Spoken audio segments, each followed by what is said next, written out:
All right, so we're going to talk about it. First of all, we're going to go back to Algebra 2. In Algebra 2, how many points did they say you needed to get the slope of a line? 2, yeah. They said you need 2 points to get the slope of a line. So I'm going to go put one pretty far away. And I'm going to talk about the slope of the line that's connecting the 2 points. Oh my gosh, you got to be kidding me. Maybe if I go a little farther. There we go. Let's suppose I do that. And we're going to call these points something specific. This is at C, maybe that's 1, comma, f of C.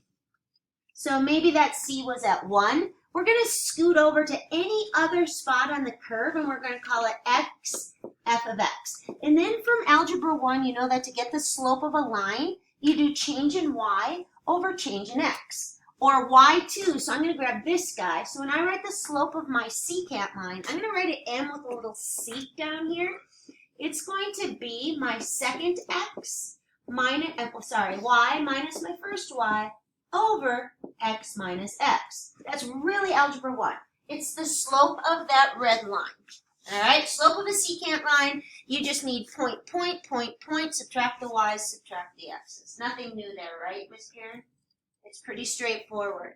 But, just for kicks, we're going to move, so we're trying to figure out what the slope of this tangent line is right here. And I started with a secant line, whereas way up here, I'm going to move it closer, because if I go closer, I'll have a little bit better representation. Now my secant line is at least a little closer to the slope of the red line than it was. Wouldn't you agree? When I write it and how we calculate it, there is no difference. I still see a secant line, it's just shorter. I still see a secant line, it's just got a closer slope to the red than it used to. But I still, to find its slope, would say, well, I need to do the change in y over the change in x. But it's still not the greatest representation. So if I wanted to make it even better in blue here, I'm going to go grab a blue. If I want to make it better in blue, it'll allow me to grab the blue. What I can do is move that point closer to the point of tangency. Now if I go right there and I connect it, sorry, oh dang it, I'm goofing it up here because I slid my board. There, that's a little better.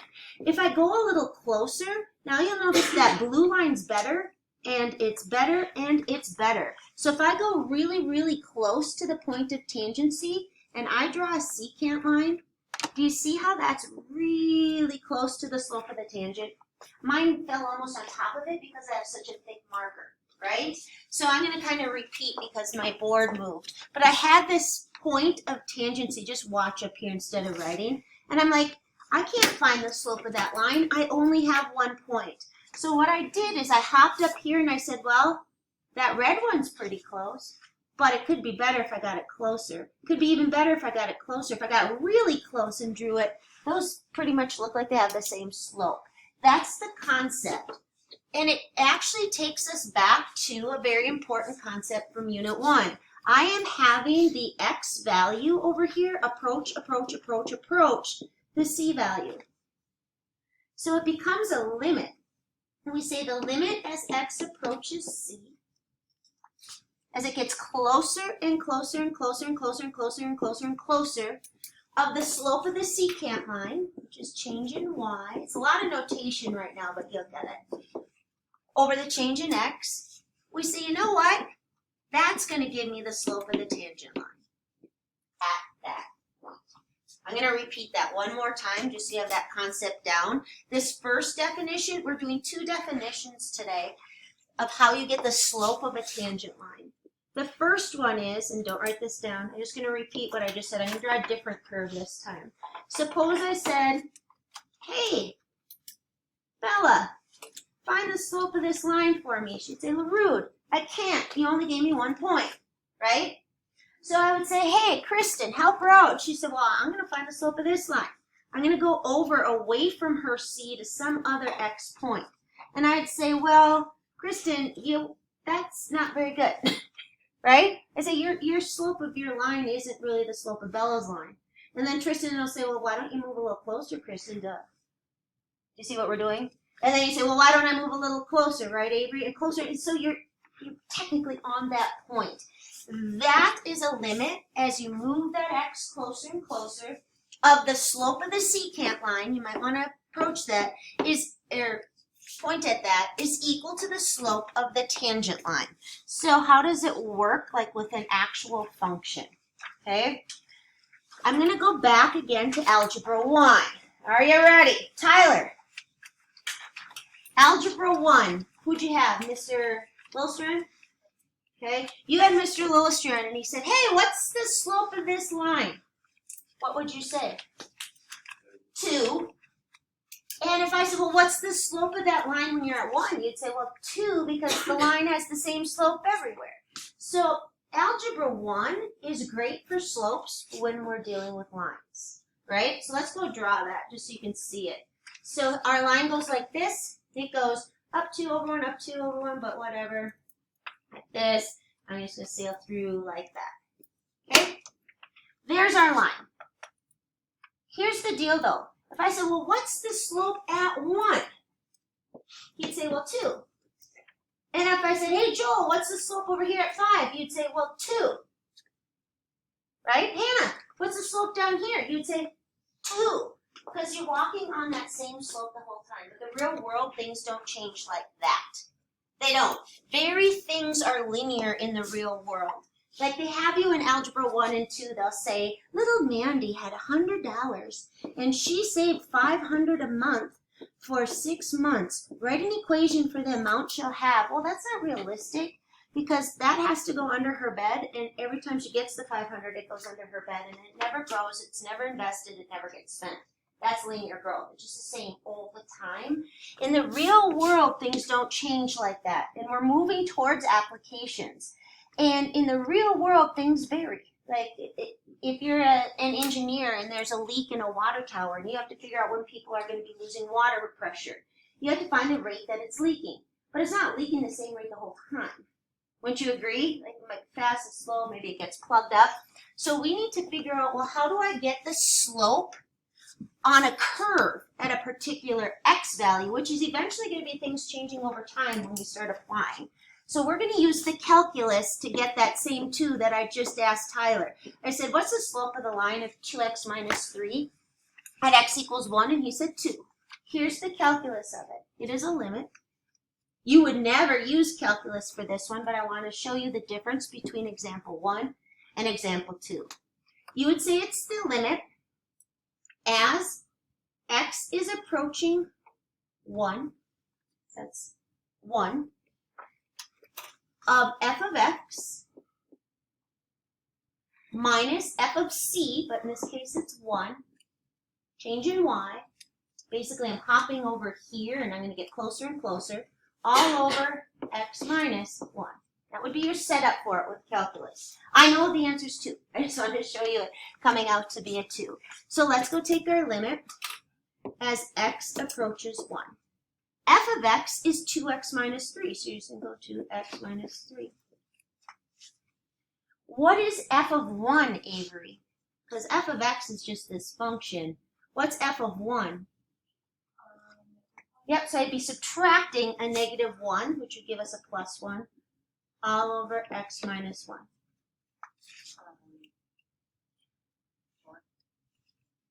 I have to do f of x, which is 2x minus 3, minus f of 1, which would be minus negative 1. Are we good? There we go. All right, so on the top, I end up with 2x minus 2, so let's go write that. And I'm going to factor it while I go. So there's my 2x minus 2 on the top, all over x minus 1. From last chapter, what happens with the x minus 1s? Miss Gangle, what do I get? These are going to cancel. What's the only thing left? 2. What did Tyler tell me the slope of the line was? 2 from Algebra 1. Here's the problem with Algebra 1. The minute the function starts to curve, and I say, hey, Tyler, what's the slope over here? And maybe that's something changing over time. Like if it's physics, maybe that's tangential velocity, like how fast it is right then. Right? Or how much money is going into the account right then. He can't tell me that without the calculus of it. So we're going to move to a really easy function with curvature. What does x squared plus 1 make? You know, a what? A nice, Isabella, just a nice parabola. It opens up from 0, 1. So there's your parent functions that you need to know from previous classes.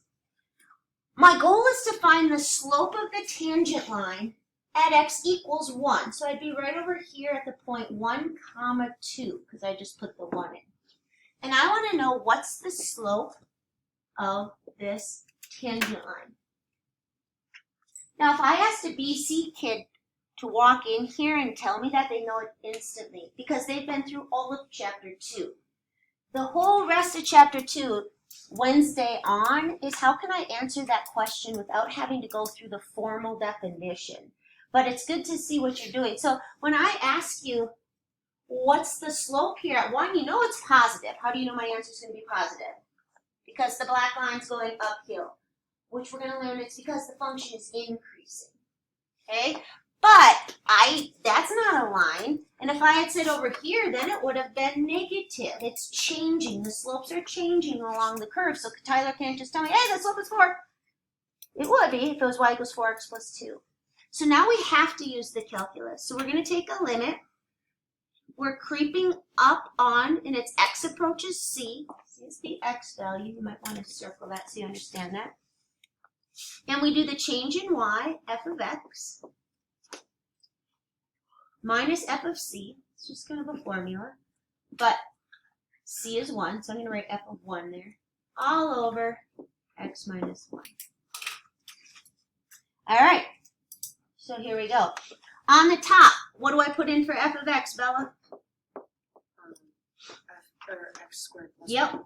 And to get f of 1, I have to go plug a 1 in. Figure out where am I? I'm doing change in y's. I'm at any old x value, but f of 1 is my y value. And that would be what, a 2? So I'm going to go minus 2 over x minus 1. It's not too hard, is it, Tristan? And then, cursor, I get limit as x approaches 1 of x squared minus 1 over x minus 1. Right now I'm sitting there with zeros over 0, which we know is a major issue from last chapter, Bethany, but how am I going to combat that? Like, I can't just plug it in, but I can factor and cancel. So a little bit of chapter 1 coming in. I'm going to take my limit as x approaches 1 of x minus 1 over x plus 1 all over x minus 1. Okay, I'm going to cancel. I'm going to cancel. And now you can tell me the slope of that black line. Because when I put in a 1 now, what's my answer? 2.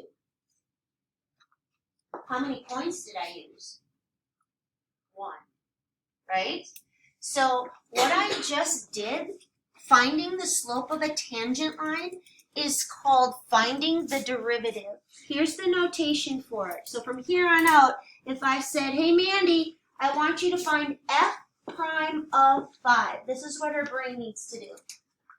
I need to find the slope of the tangent line there. That's a lot of words, right? Mathematicians don't like to use a lot of words. In geometry right now, we're dealing with these conditional statements.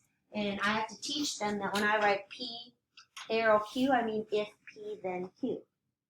That's what mathematicians have said. You remember that from geometry?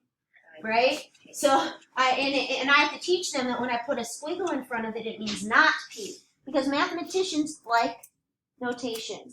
So instead of saying, what is the slope of the tangent line to the curve at x equals 5, that notation means the same thing.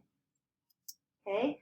Also, that's a lot of verbiage, right? What is the slope of the tangent line to the curve at x equals? We call it the derivative. So anytime this whole rest of the year when I say, hey guys, what's a derivative? You're going to say a slope. What's a derivative? A slope. It's a slope of a tangent line. So if I wrote this, understand what I'm telling you. I just put a 0 over there if you missed what I wrote because I did it kind of fast. If I wrote f prime at 5 equals 0, what I'm telling you about the graph is that the slope of the tangent line to the graph at x equals 5 is 0. Think about that. If the slope of the tangent line is 0, what does the tangent line look like? from previous math classes. If a slope is Avery's going like this. Horizontal tangent line, correct? Maybe the graph went like that then. We need a lot more information, but isn't the slope of that tangent line 0? Do you see how that hit a maximum value there? It's going to be very important in our real life problems. Do you ever need to know in the real world when things hit a maximum profit? Businesswoman? Yes? Do you ever want to minimize your expenditures? Yes, right? So that it becomes, actually, the derivative becomes really important. So we're going to skip over that for now. And this is where you're going to go to your blank sheet. Okay? On your blank sheet, because I want to make this a little clearer, I think, than it has been in the past. The bummer about this over here is that I could only get the slope at 1. Okay. And here, I could only get the slope at 1. Wouldn't it be nice if I could find the slope anywhere on the curve, not just like at 7, right? I want to know what's happening at a given instant on the curve. So here's what I'm going to do. I'm going to go get some blank sheet of paper, and this is where you're going to go to that blank. You can just tuck it in your notes. We're going to make it nice and big, large and in charge, and this is the guts of what we do today. That other part might come into play once or twice, but for the most part, you do this. How? No. Okay. How about getting a function for the slope of the tangent line? And you're going to totally see where these fall into play in our real world problems, just not yet. I have to teach you what they are and how to take them before we apply them to things. All right. So what do I mean by that? Wouldn't it be nice if, Lily, I told you the slope of the tangent line at any spot on the curve? Not just at 1 or 2 or 7, but at any spot. By the way, what did I say that little symbol means? You say prime, you say f prime of x, and it means slope of the tangent line, which we even make sure to the derivative. Okay? It's just notation. What if I said that equaled x squared minus 3? Well, that'd be sweet. Because then I could just say, hey, Cage, what's the slope of the tangent line at x equals 2? And he'd say 1. And he'd know it's going uphill because it's got a positive slope, right? What if I said, what's the slope of the tangent line at x equals negative 3? What would you say? 6. Very steep. That function's really climbing right then at that time. What if I said, what's the slope of the tangent line? Notice I did a whole bunch because I've got a function representing the slope. At x equals 0, what's the slope of the tangent line? Negative 3, right? What do you know about the function? If it's got a negative tangent line, it must be going downhill or decreasing, right? So these slopes and these derivatives are going to help us decide if things are increasing or decreasing. In the medical world, is your blood pressure increasing or decreasing? When is it at a max? When would this medicine plateau it out? But for now, just plain old stupid X. But there is a way to figure that out, and this is much more important because it's not just at a specific spot, it's at any spot. And remember, eventually, X will be X. Things don't change in the world as X changes. Things change in the world as what goes by? Time. Eventually, it's not even going to be F. It's maybe going to be W of T, where it's the water level in the reservoir. Or it might be P of T, where it's your profit that you're making. Do you see what I mean? Things change over time. We have to learn it with this stupid F and X, because that's how we learn the process. So let's go draw a nice big sketch and see if we can figure out if there's a way we can come up with not just a single value like when Tyler told me the slope's 1, and then we calculated and we got a 1. I want to know a function anywhere on this curve. What's the slope right there? You might be going, I know it's positive. Me too, because the function's going uphill. What's the slope of the tangent line right here? Go ahead and tell me. Anytime they bottom out or peak out, your slope is 0. It's going to be huge for our real world problems. But I want to know everywhere along the curve. So what I'm going to do is I'm going to not hop on at like C, f of C, like 2, f of 2. I'm going to hop on anywhere on the curve. And in math, when it can be anything, we call it x. All right? So this is the point x and my function value there. I'm going to go back to Algebra 1 and say, well, we're talking about slopes and need 2 points. You do for Algebra 1. So I'm going to move over here. This amount that we move over is called h.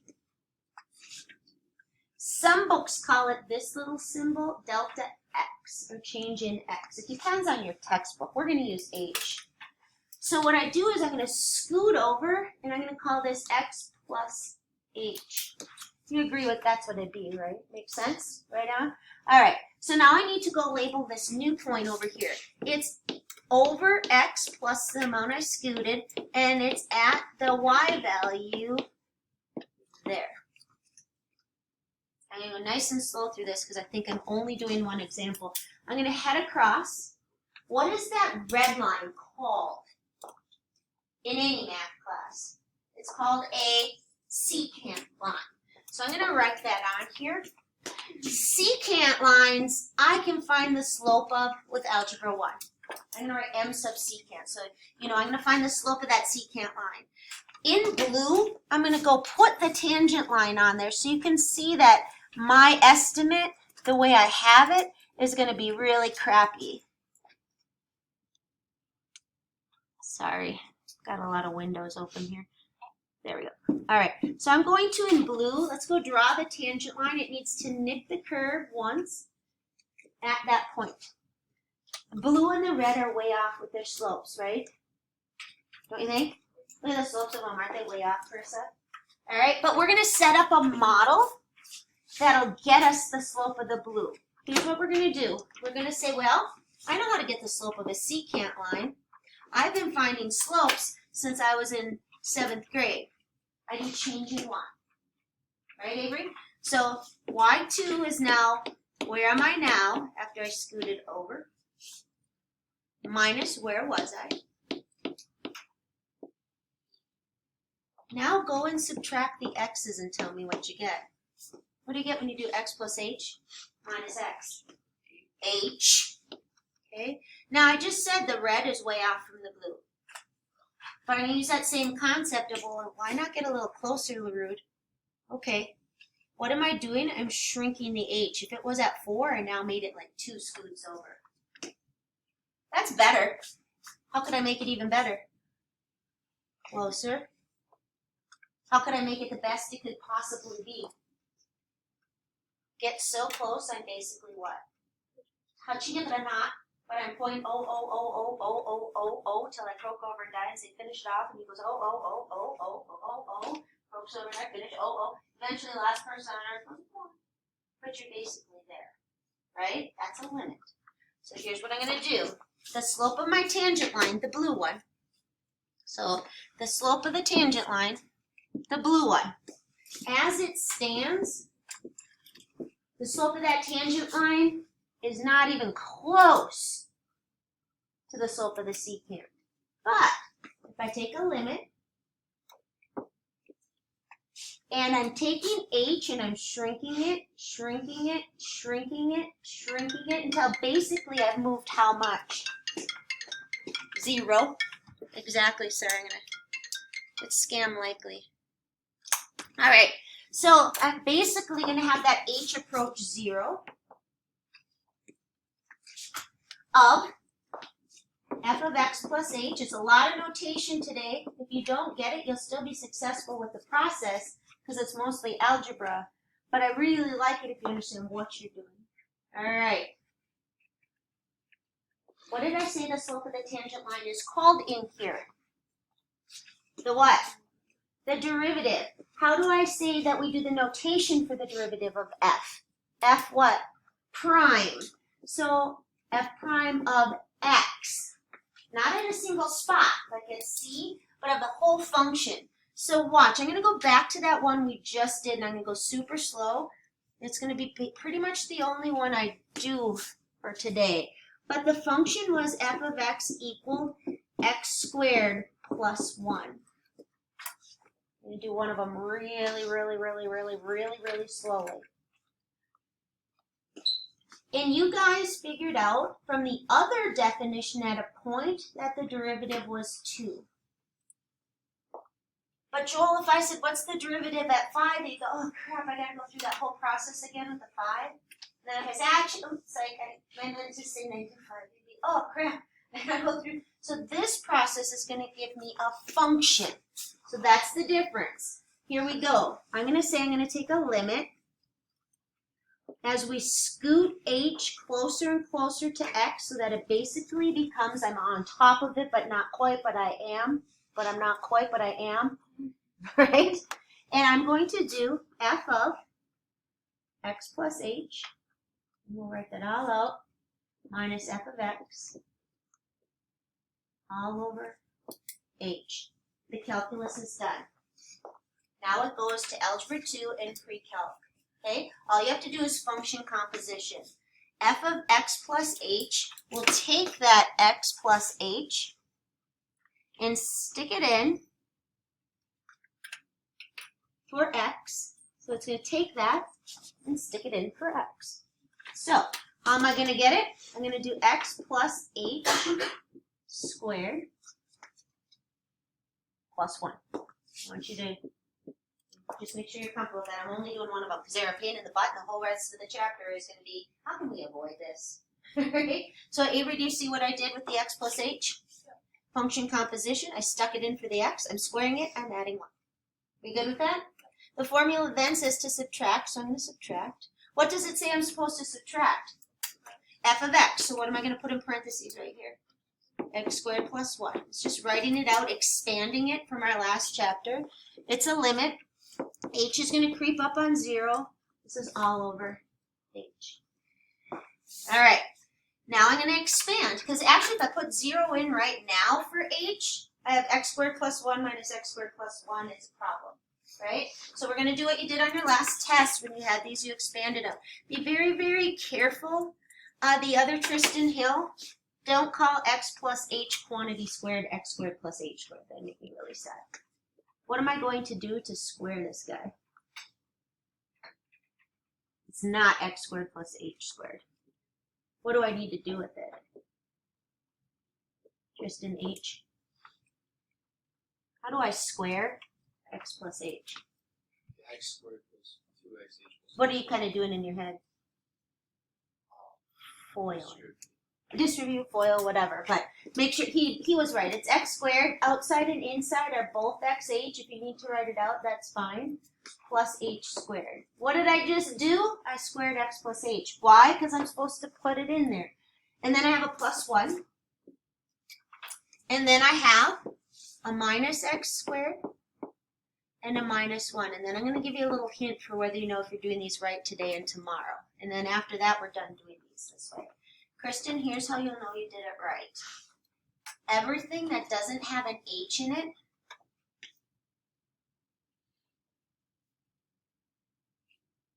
should cancel. Did mine, Lily? Yes. Did you hear what I just said, Bella? Paige, did you hear that? Everything without an h should do what? Cancel. Or you did something wrong. Because remember, our issue is the h, and you have to be able to get rid of it. Now I can factor it out, and I'll have h times 2x plus h all over h. The other Tristan, what cancels? H. Okay, and now what happens when I put a 0 in for h? What do I end up with? 2x, a function of x. What does that function represent? The derivative on the curve at any x value. And what's the derivative? So you don't lose track. What's a derivative? Slope of a what? Also going to be called an instantaneous rate of change in our real world problems. How much is this changing right now? What's the temperature changing right now? What's the gas leaking out of the oil tanker right now? All right, so let's go back. f prime of 1, what does it equal? 2. What does that mean? On my curve, it was x squared plus 1. At 1, I've got a slope of 2. That looks good. What's f prime of 0 according to my function? 0. Does that make sense with my picture up here that the slope at 0 is 0? Yeah, that's the vertex of the parabola. Okay. Hey, algebra 2. Let's see if you guys have a good memory. Okay. In algebra 2, when you had a parabola, and I don't know, is ax squared plus bx plus c they used to call it? How'd they tell you to get the vertex? They give you a formula. Do you remember what it was? You had to memorize it, and Mr. Mitchner or whoever your algebra was, Mitchner or Ms. Searholm or Peterson, they would have said, get the vertex, you do negative, I heard it, negative b over 2a. Why did they tell you that? Did you ever go, well, why? You just say, okay, I'll do it. Why does that work? It's the calculus of it. That's what the derivative is. And I'll be able to show you that on Wednesday. I can't right now. We don't have enough knowledge. But remember, the derivative is the slope of a tangent line. What's the slope of the tangent line at any vertex? Whether it opens up, it's 0.